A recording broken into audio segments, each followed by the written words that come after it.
Ladies and gentlemen, Gregory is none other than the crying child. Oh god, this is like, I remember seeing this specific frame all over Twitter. Everywhere. It Twitter, was everywhere. Reddit. Wow, I can't believe Matt and Tom were so stupid. Hey guys, and welcome to GT Not Live, where today we're doing a FNAF theory reaction, my friends. This one's been requested a whole heck of a lot because I think it involves Matthew Patthew in various capacities. He's not in this theory, so to speak, but things that he said were referenced a lot, and I know y'all have asked for me to take a look at this as well to see how much I agree with what Matt put down versus what TDreads, the theorist in question, has put down in addition to this. So that's what we're gonna do. This is FNAF's most controversial theory, just came true, Secret of the Mimic. I have it pulled up here. And I do want to say I'm sorry if at any point I'm like looking at my thumb or just kind of like holding it down pretty hard. I burnt myself on an Uncrustable about an hour ago. I threw it in the microwave. I took a bite out of it. Hot jelly flew out of it, and it came down on my thumb, and it burned. Because now this thumb has a burn on it. I have reduced sensation in this thumb, and I have since the Deal or No Deal stream. So my thumbs are just in a really weird state right now.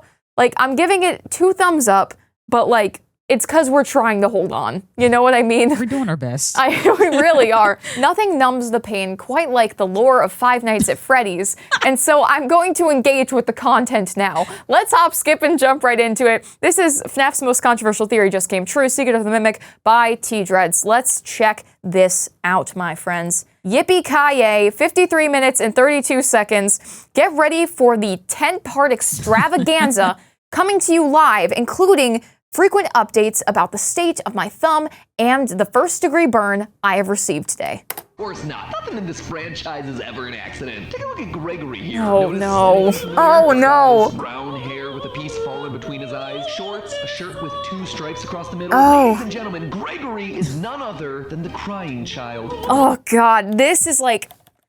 So this predates my time at Theorist, right?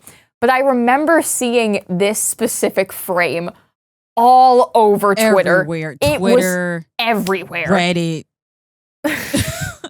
Like, I don't know. I feel like in retrospect, this is like such a fine observation to make, but like brown hair, it's just some of the stuff that gets called out is silly, right? Shorts is crazy. It's like, yeah, makes sense. It's just like if you use that method in that specific layout, you could connect anything to anything. Yeah. It was like one of those quintessential Sansa's Nest moments, just in terms of how it was laid out. But, oh, it just makes me happy to see. Child, don't believe me? Wow, I can't believe Matt and Tom were so stupid.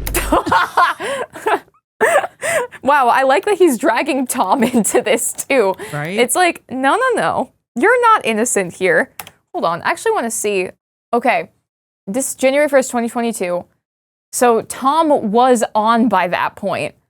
But like, he was still relatively new. Like, I think Gregory as a robot was his first, like, FNAF theory. Yeah. So, or one of his first ones. He took a really big swing. Also, so was this posted on, did it say January 1st? So you started the year off with Gregory as a robot. This set the tone for the entire FNAF community for the Yeah. entirety of 2022.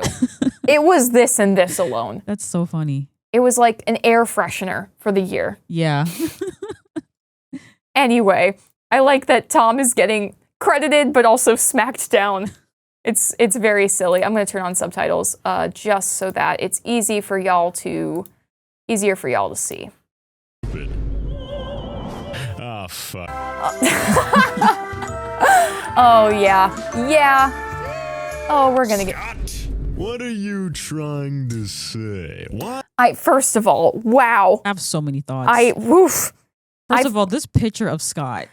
Right? Like the Megamind, and it's gotten like the same. This is the no. This is like the regalia that he wore when I went to when I went to film him Oh yeah. for Matt's final theory. Like, whenever I see that photo, like, I'm brought back. I'm brought back to that spot in Texas where I was filming. And I was like, yeah, I framed that shot. I adjusted the settings. So it's just so funny to me that specific moment and like that form of Scott has just been put in so many places and now put into meme form. I also very much appreciate the Wii remote. Yeah, the Wii hand. cursor. First, like steadiest hand on the planet, let me say. Look at this. Scott, what are you trying to say? That's like unachievable levels of control. Here, let's keep it moving. Why have you put this in your game? MatPat called this imagery out once and we all laughed at him for it, but now it's back. Yeah, so, but now it is back. Yeah, okay, what we're getting into, like with what Matt said earlier, Gregory equal crying child, right? But now we have a new ingredient, and that ingredient is none other than David. This specific picture comes from, I believe, like the very end of Secret of the Mimic, when you're doing the secret ending, right?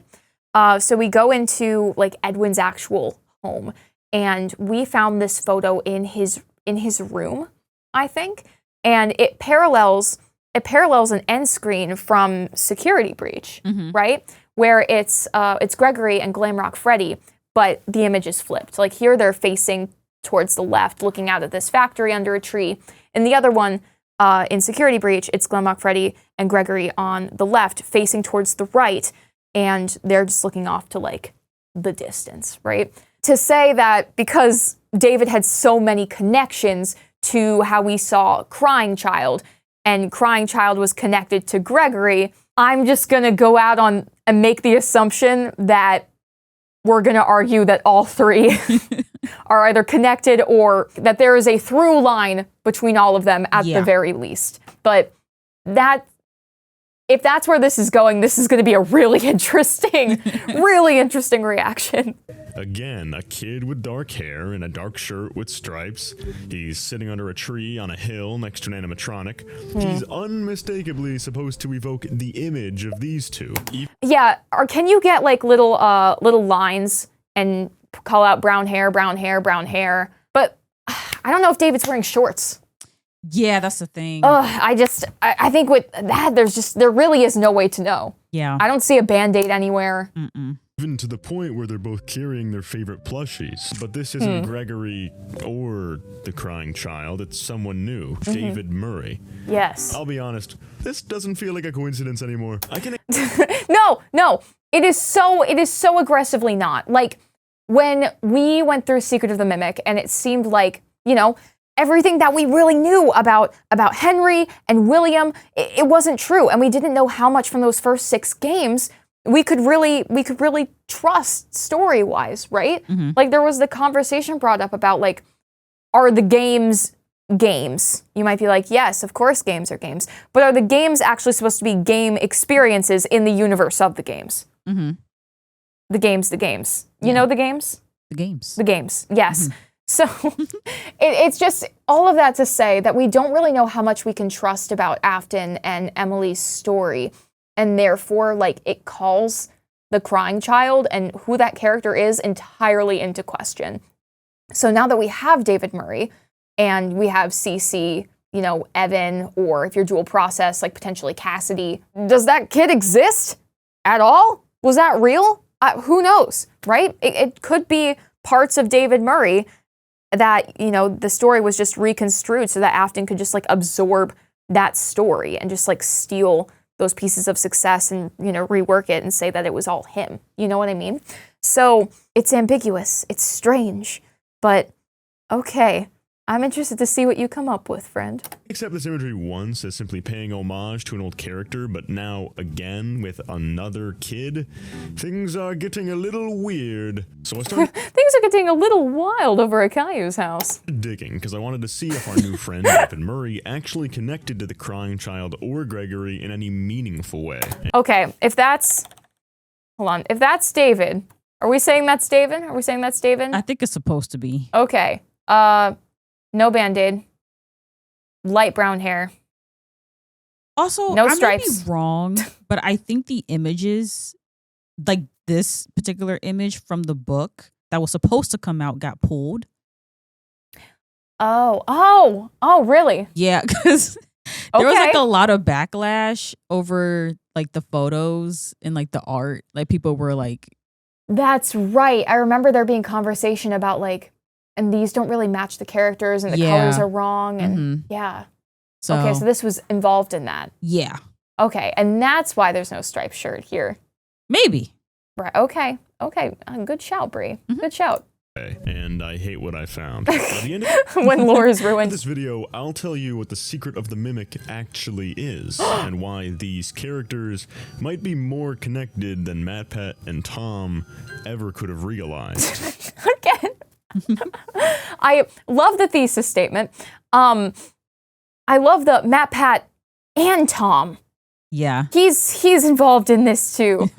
I just think it's funny. One of the main criticisms of MatPat's original theory, the idea that Gregory is somehow the crying child, And Tom. is that it relied pretty heavily on visual similarities. Clothing, hair, and Yeah. that sort of thing. And more often than not, that robot theory God. gets boiled down to this singular graphic right here. So much so that we actually started to meme on it ourselves. Oh my God. I remember filming this. This is when Matt was like, I'm going to tell them to touch grass. And I was like, whoa, what? Hold on. Where is that? This video, Why You Hate My Theories, I recorded with Matt. I was behind the scenes and I was doing like direction and that kind of thing. And I remember when he delivered that line and I was like, dang. And he just kept going until he met like a natural point where he felt like he got across that kind of emotion of that moment. And he was like, was that good? And I was like, yeah, yeah, dude, like keep it going. So it's fun to see those videos from the past, like referenced in other things, just because like I was in the room for it. And, you know, I have like the little stories about the experience that like only really like me and Matt and then sometimes like Justin or Sam would ever really know. So I don't know. It was cool. I just thought, remember when Matt said to touch grass and then he like kept going and he was like, yeah, good.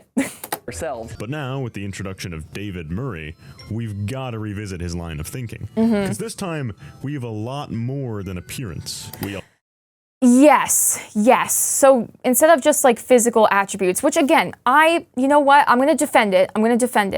I think that it was enough of like the physical features to justify some sort of connection. Yeah. I'm not going to say that like Gregory for sure equal crying child, but like that feels like a very deliberate connection and similarity to make. Also have shared personality, dynamics, and themes.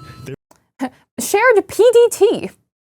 Shared PDT, personality, dynamics, and themes. I think I'm the most interested in what you mean by dynamics. Like with the father figure, with Fazbear characters, or I guess like MCM creations.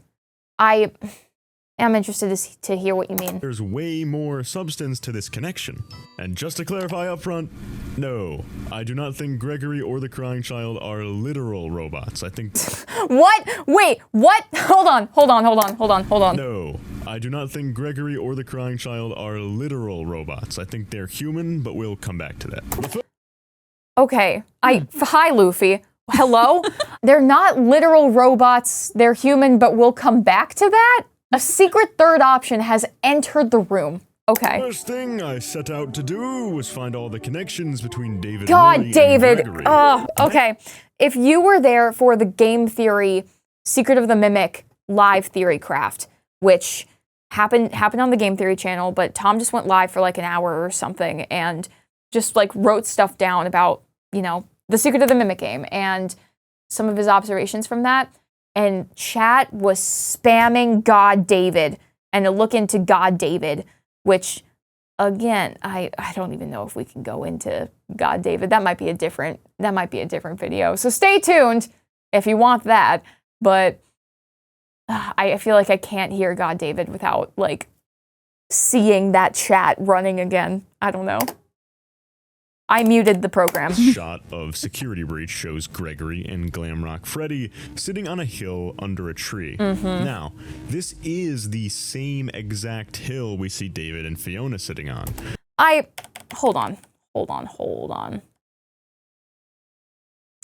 Okay. I don't know if we can say same exact hill, but this is a very deliberate connection, right? Like, here, let me get captions out of the way for this, just so we could do like a full-blown analysis of these, right? Like, first of all, just take a look at the color palettes here. This feels like a dawn sort of thing, or like a sunset more aggressively, but it feels dark, it feels silhouette-y, it feels a little more solemn, right? And over here, we have like a very bright, kind of spring-coated, optimistic sort of thing, right? It feels like a new beginning. It feels uplifting. This feels sad and pensive, right? And even just like the way that they're facing feels really important, where we associate, typically, our eyes go from left to right most of the time. In like a majority of languages, and often in Western culture, the eye moves from left to right. And we kind of visualize time passing on a timeline that goes from left to right, with the left being the past and the right being the future. These two, Glamrock and Greg, are facing towards the right, looking up at the sun. That feels like going towards the future and it being brighter and uplifting, right? This is David and probably like mimic Fiona looking at the factory, looking at the past. They feel like bookend images of what we know about the timeline so far. So it's cool that we have that connection where they literally mirror each other, but you see the literal opposite side of the timeline through it, which I think is fun, especially because with this specific image, we have the updated one where Vanny is there, right? With the Ruin, a Ruin DLC. So it like builds on that in a really fun and cool way. With that being said, the Gregory being here and David being here does seem significant because there are, sure, visual similarities, but it feels like a more literal reflection of one character with the other versus just visual attributes connecting one to the other. Does that make sense? We know that the grounds of Murray's Costume Manor will later be used as the grounds for the Pizzaplex. So it's interesting that these two are literally sitting in the same spot. Go up to that house. You see how one of those trees on the left is modeled different? He streamed with Rye. I was like, are we narrating over Rye Toast? No, like they're just having a conversation. All the others with the swing set on it, swing set tire. Yeah, that is interesting. Go up to that tree. Oh my god! Turn around. Oh, don't tell me. What screenshot is that? Yep, this is the security breach hill. Oh. Oh. So, you know that image of David Murray and the mimic? Yes. Oh. We don't see the Pizzaplex here because the image is flipped. David and Fiona are looking at the factory, while Gregory and Freddy are looking away from it, looking forward. Yeah. I said something similar. Oh man, hold on. Let me go back to when y'all were just like roaming around. I want to see what's behind there. Go up to that tree. Because it'd be cool if there was more detailing behind this so that we can actually see, what's behind and what's up ahead. But no, I think that's a cool connection to make. I don't think I ever would have seen this. This is clearly like a game break. We're just going around the map sort of thing. But that's a very fun Easter egg detail. That's really, really cool. Flex here because the image is flipped. David and Fiona are looking at the factory, while Gregory and Freddy are looking away from it, looking. Yeah, also just like, again, just looking at the ground here where like it seems very dark. There's pines. This feels very like David and Fiona are looking at the factory. Like something is ending, and then here we literally see like flowers budding from the grass. Like it just feels like a new beginning, so to speak. Freddy are looking away from it, looking forward. Then obviously he looks like David. He's rocking the same fit with the same pose and the same hair. Again, I need lines, I need labels. you have to list it out. But the meat and potatoes is what we learn about Gregory. Most of his backstory comes from the Patient 46 therapy tapes. Keep in mind that these are the most important lore collectible in Security Breach. They're one of the last things you usually collect, and each has only a minute or two to deliver its information. So Only important details are left in. Oh, okay, so you're just making cuts. Okay, understood. I was like, can we say definitively then Steele will only left in important details? Yeah. I don't know them like that.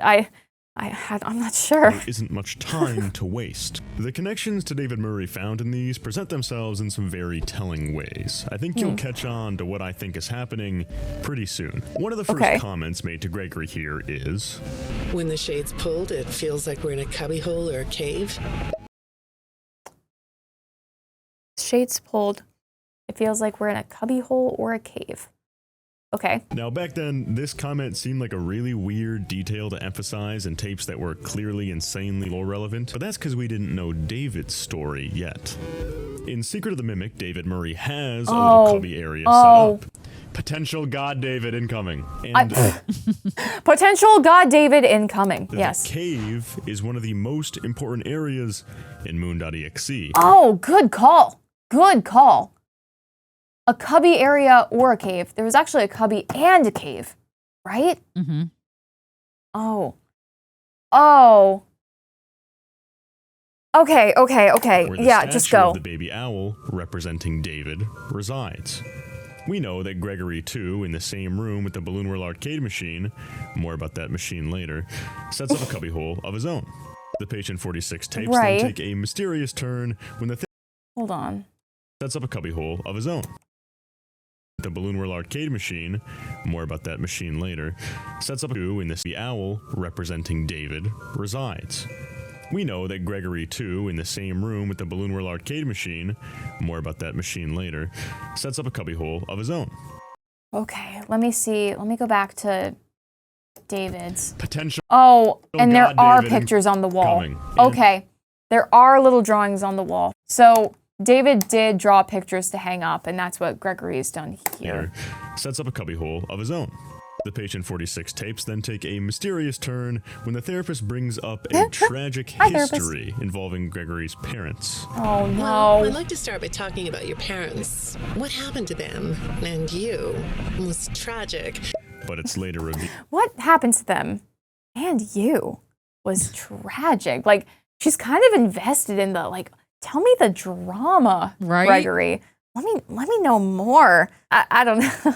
That's not to dunk on a line read or anything. It's just when it's taken out of, its scene and its home in the game as an excerpt, it's like, she just sounds like, oh, drama.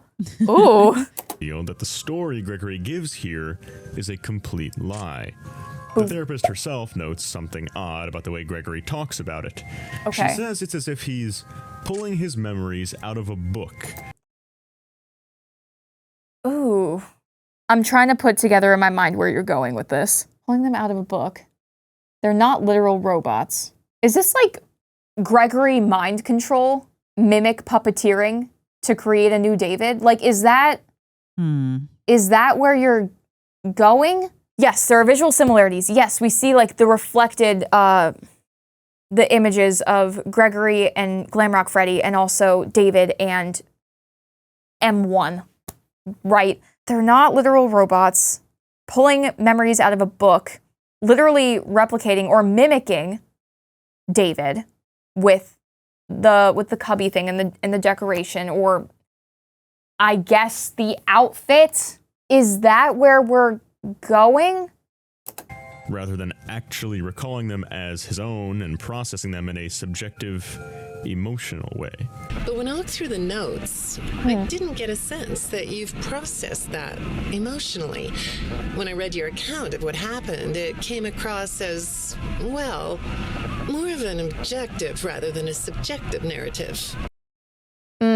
Like recounting, not from personal experience, but like Edwin was working a lot, and then, David was playing with the ball, and like just stating out events rather than like, I felt this way. and this was what was going on. It's more of just like a timeline breakdown. Oh, oh gosh. Oh, sorry. You don't know what that means, do you? What I mean is that the way you told the story is more like you were reading something from a book than you were talking about your own past. Subjective, Okay. objective. Like he's simply pulling memories from a data set. This So how? Okay, hold on. How is he human? He got a Neuralink chip from Elon Musk. He got a brain chip. Not the microchip. And yeah, he went to the vet. He got a microchip. And then he's accessing the database through the microchip. Did Gregory get chipped? Is that... is that... Oh, gosh. Oh, gosh. Oh, gosh. Oh, gosh. Oh. Oh, gosh. is exactly how an AI would be described to recall and relay information. And it's not helped by the fact that the therapist uses the metaphor of a book for this, much like how we soothe David from within the Mimic AI, using a storybook reminding him of his past memories. Okay. I think that's a cool connection to make. I'm not 100% certain that those two things are connected. Also, just by like the nature of the story being so different. But I think it's a cool call out. AI, using a storybook reminding him of his past memories. Also, yes, I am aware that memory suppression or detachment are real things. I'm not saying that people that have these coping mechanisms are robots. Next, You're good. You're fine. You're fine. I think that's a very tactful call out to make. That's certainly not where my brain went with any of that, but I think I'm just thinking so much about Five Nights at Freddy's. But, good man. are real things. I'm not saying that people that have these coping mechanisms are robots. Next, the therapist presses further, stating that Gregory is creating fantasies.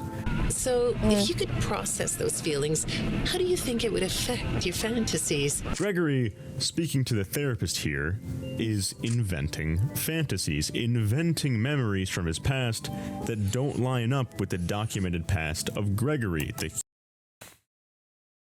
Okay, hold on. Let me reabsorb that. Process those feelings. How do you think it would affect your fantasies? Gregory, speaking to the therapist here, is inventing fantasies, inventing memories from his past that don't line up with the documented past of Gregory, the human boy. These are stories he's relaying that he likely believes, but which don't actually come from his life. He's able to recall these false memories with ease. The therapist doesn't think he's lying. He's coming up with these easily. That's why they're described as fantasies here, rather than as an attempt to mislead the therapist. That's interesting. So I think fantasies is like a very specific phrase. I mean, it's either that or like the memories are like fantasies of the past, but again, not made up maliciously. It's just like there. It's almost like Gregory is remembering and telling the story of somebody else's life.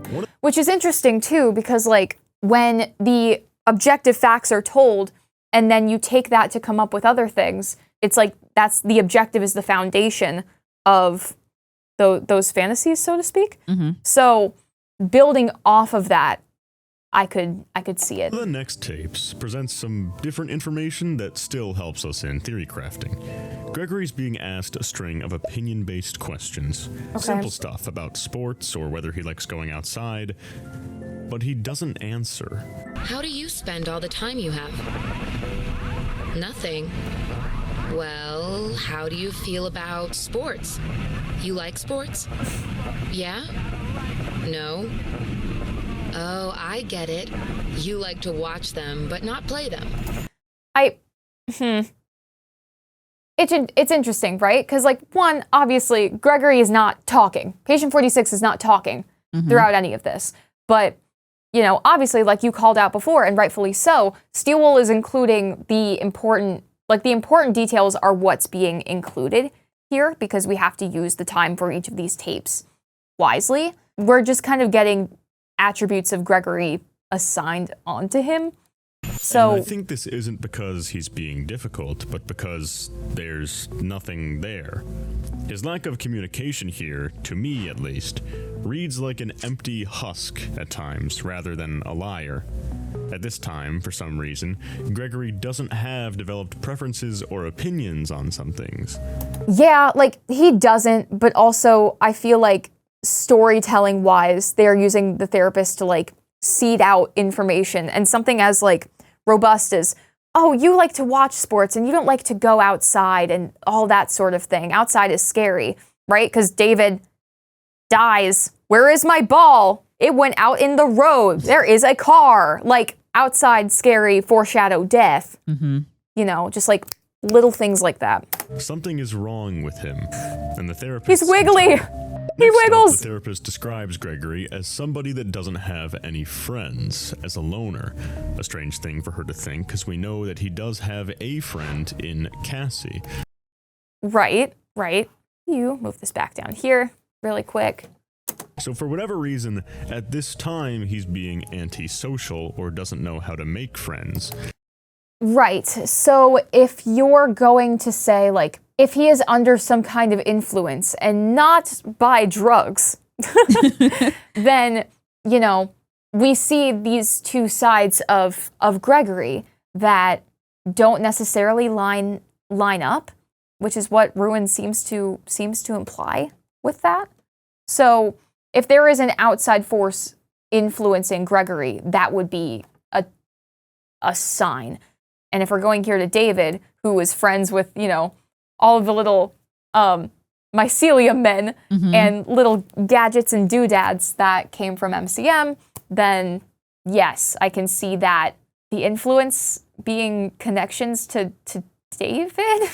Oh, that feels wonky. Something that, as we see in the games, but mostly in the story, The Mimic, David couldn't do either.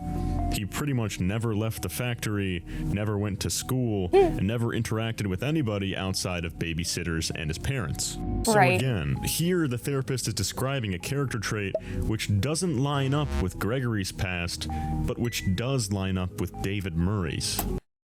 Right. Okay, fair. And it's interesting too, because like a lot of the evidence for like Gregory's robot is talking about like the experience with the illusion discs and why Gregory reacted differently, right? So if that is a means of control of him and it's to make him more David, are we, and this is just to throw out concepts and ideas, like, is it M2 using a form that looks more like David to be David? Or like fulfill David? I don't know. I'm trying to wrap my brain around where this could go. Weird. The therapist then goes on a massive tangent about how Gregory has developed a program to ask himself questions, get answers, and repeat phrases back to him. So it's a program that answers questions and mimics phrases. I saw in your file that you have developed software programs that talk to you and repeat phrases, right? The program asks you questions and prompts you for responses. It's kind of like your own self-therapy, isn't it? Or the mimic trying to train itself. Another way of talking to yourself to work things out, right? It's later described by the therapist that this seems like self-therapy to her. Huh. The thing is asking about Gregory from within himself. Evil Gregory. Giving answers from within his own mind. It's really bizarre, and the way the therapist describes it confuses me to this day, but the important revelation is in this clip. When I saw some of your recent encrypted conversation logs, that's what I thought I was looking at. It felt like I was watching someone go back and forth in their own head. Like kind of like the logs that we saw towards the end of Secret of the Mimic, right? When we were getting those notes from M1 about M2 and like that back and forth. That reminds me of those logs near the end. It's a similar form and way of conversation, but here, right? Those things are certainly connected. But the text found something that's different than that. When I read what they found, at first, I thought I was looking at more examples of you just talking with yourself. Then I realized it was different. Flip. When I study this, it sounds like there is someone else responding to you. Okay. Okay.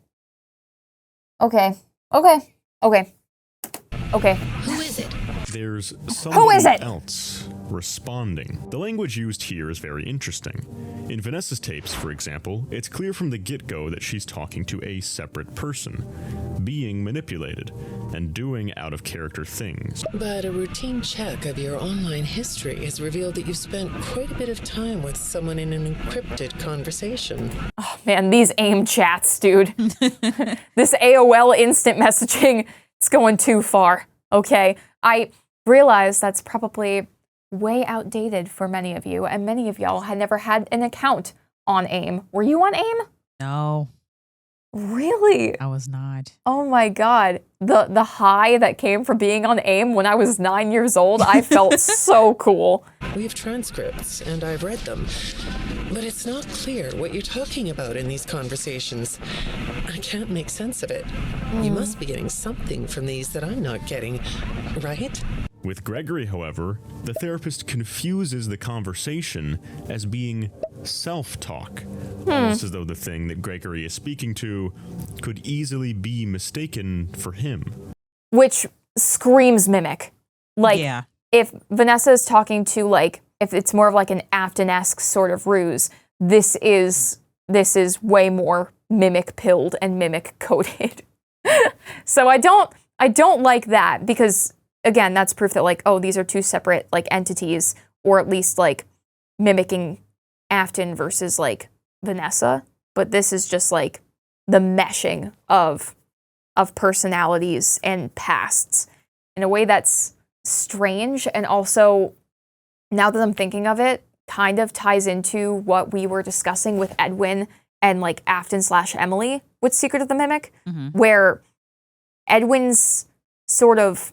Edwin and Fiona's, to be honest with you. I think Fiona gets left out of these conversations a good bit, but, like, how their creations and inventions were kind of absorbed by Henry and William, and they took on parts of, whether through, like, the storytelling of FNAF or just our, like, observations about the lore, they took on the experiences and the expertise and the creations that were actually attributed to Edwin and Fiona.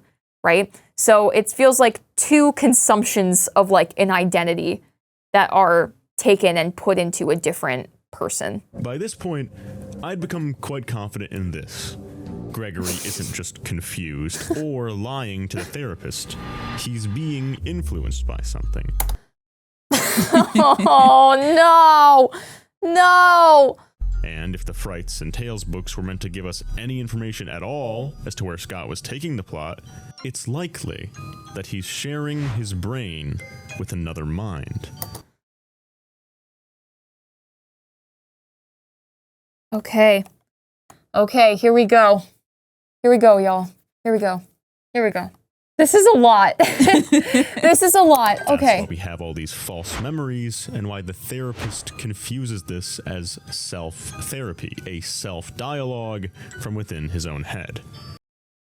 Right. Like, there's a back and forth going on, some level of control, like, probably a step further than the manipulation that was happening to Vanessa, but, like, absolutely not just Gregory in and of himself. So, who exactly is in Gregory's head? Well, the next Patient 46 tape seals the deal. Oh boy. During Oh boy. an ink blot test, Gregory sees a mask, and the therapist launches into a paragraph about how masks are useful for disguises. She asks Gregory directly. Moon EXE? You think it's a mask? Is that... It reminds you of a mask? Like a disguise? Yeah, I can see that. You like the idea of being disguised? Disguises let you be sort of invisible. Okay, I can see that. I thought we were going more of like the Moon EXE direction, because we have to put the mask on to get out the window. You could also, because of David's growing up in Murray's costume mansion, like that makes a lot of sense, and there's probably that intrinsic tie to costuming and being in a disguise, right? Probably. And if the mimic is also involved and in this same brain, and the mimic is the one talking to this therapist, then the mimic lives in these costumes and disguises. So that could actually be true of like what the mimic knows and what it was trained to do, as well as the Moon EXE thing. I would also want to call out, and maybe he will, there's one Patient 46 tape where Gregory is like thrown off by the flowers that is in the therapist's office. And if we're going off of like the Gregory to crying child to David connection, then in Moon EXE in the FNAF 4 bedroom, there's the flowers beside the bed, right? So that could also be that level of connection, just instead of going to crying child specifically, it's going to David because we know they share a bedroom. You can get away with almost anything when you're invisible, can't you? Oh, here we go. Yep. Yeah, you like that idea, huh? The hedgehog She notes mask. that masks allow you to hide, to get away with things you otherwise couldn't pull off. And then it clicked. In Moon.exe, you literally use a mask to sneak out the window without getting caught. To get away with running from our father, Moon, when we otherwise couldn't have. Right. So there's that. There's, again, the mimic going into the costumes and embodying like the feel of those costumes, right? Altering the movements based on who it's embodying. That works for both the David and the mimic direction, whether it's David, like pure David, and then M2 David. And in Secret of the Mimic, David, mixed with the Mimic AI, is constantly hopping into different disguises, wearing different masks. This isn't just symbolic. I believe that the branch of the Mimic AI that is mixed with David Murray, M2, has made its way into Gregory's mind. Okay, there we go. So we are saying that M2 and Gregory are roommates. Okay. The tapes round out with another twist. The therapist says that patient 46 has been seen with a glitchy, rabbit-looking figure, which sounds like Vanny at first, but listen to how the therapist describes it. They say you were in communication with someone, or maybe something. I have this still shot the text pulled from the security footage that recorded you in the Pizzaplex. I went frame by frame, and I print screened this one specific frame, and then I enhanced it in Photoshop. That's you, isn't it? I know this image is distorted, but I think it looks like you. And you're not alone here. You're talking to someone, or something. It's hard to tell. What are those things? They almost look like rabbit ears. That wording is strange if it's meant to just be a person. But right, someone or something. Because I was like, you said glitchy, and I was waiting to hear like, oh, you know, are we seeing like a little bit of mixes happening here? And then I didn't, and I was like, like it could just be like a Vanny situation, but someone or something. It looked like rabbit ears. That feels Mixus adjacent. And if Gregory has M2 and Mixus has M1, then it would make a lot of sense for them to be talking, right? It would line up with what we now know to be Mexus. If M2 has made its way into Gregory, say through a chip in his head, it would make... Oh, I didn't mean, I didn't, You called it. Oh. That makes sense, though, because the Vanny mask, didn't it put the chip in Cassie? Yes, it did, for the Vanny network. So. They're all getting chipped. Bree. It's happening to all of them. It's happening. Sense for the AI version of David to be interacting with the cradle. What? Why did we explode? With the cradle. Okay, honestly, it's kind of wild that you have so much theory left, because I feel like that in and of itself was a theory, you know? And I was thinking, oh, how funny would it be if Tom just ended a game theory with explosions and there wasn't any like sign off. It was just, he says his mic drop line and then the video just explodes. And then there's like cars crashing into each other and it's like a whole thing. Hello? Hey everyone, TDreads forgot to do a recap segment to explain to you what the hell he's talking about when he brings up stuff like the Cradle and Mexus, so being the lazy piece of shit he is, he made me do the recap segment. Oh my gosh, wait. We have like, this is a collab? Hey TDreads forgot to Withered Circle is here to give us a recap? To begin with, what is the Cradle and what is its purpose? Secret of the Mimic introduced us to the origins of the Mexus machine.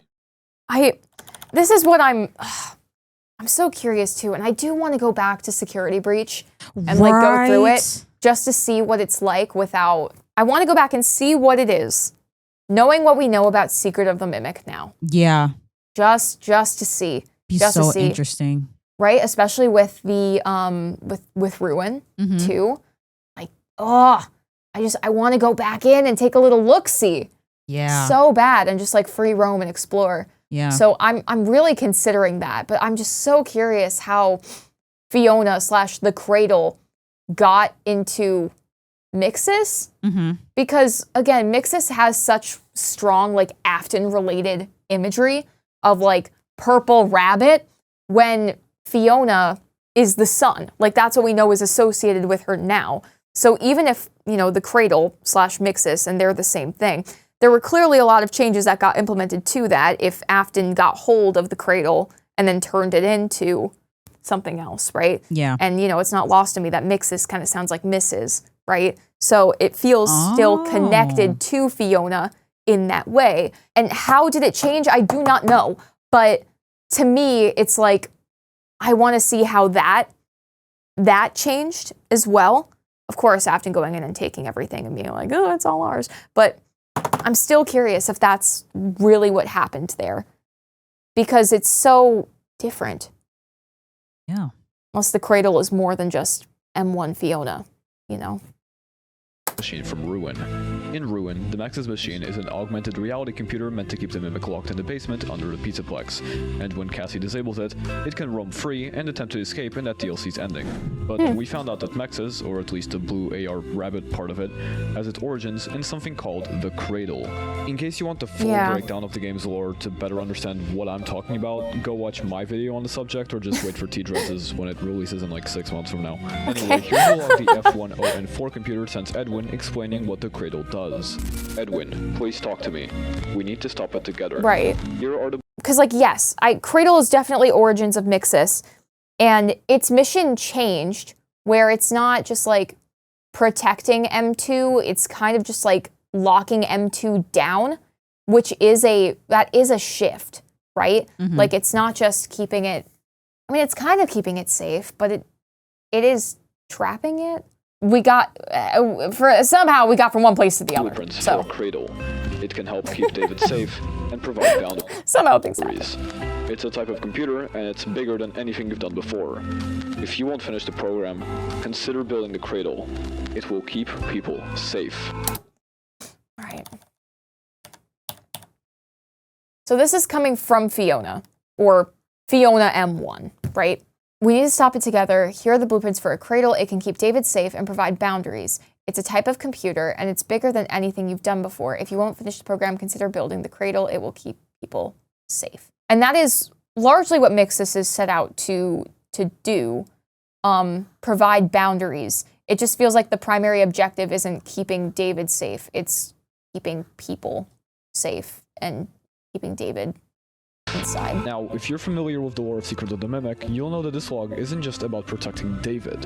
Later on, it's about protecting the M2 Mimic, who's pretending to be David, through this Cradle. In fact, we see the origin of the Cradle, the F10N4 computer, in Secret of the Mimic's parachute ending. Wait a minute, are you still watching? Oh, right, this is TDreads audience. They need, like, visual stimulation. Anyway, the cradle is transported to the What? future and is used What? as the Nexus machine, which was made to protect No, and no, create get that out of here. I'm gonna boundaries get for the mimic. distracted. Hold on, let me. Future and is used as the Nexus machine, which was made to protect and create boundaries for the mimic. Right, and we also saw this in the Help Wanted 2 content update, where the van seems to be taking what we know now as the cradle to the new location, carrying it to the future. So Fazbear uses his tech to trap the mimic in the basement, giving the cradle full access to the building. This is how Gregory starts talking to it, as one of the therapy tapes shows us. Okay, am I done? Am I done? Is it okay?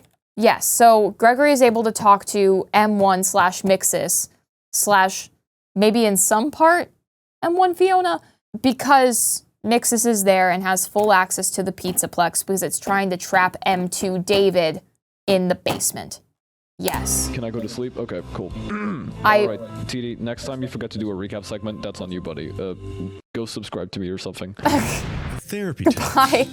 Okay, so on that note, and after that cool and fun recap, right? What are my big questions here? Because clearly we have like 40 more minutes to go.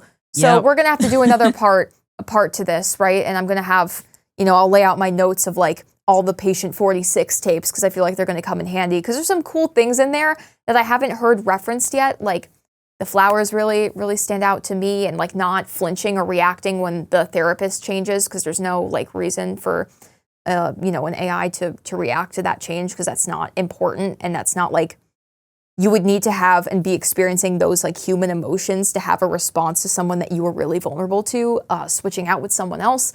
So the fact that that's not happening is also like a point. I'm interested to see more and see where you're going with this, and also like, why is this happening? Because now we have the what, but like why? Yeah.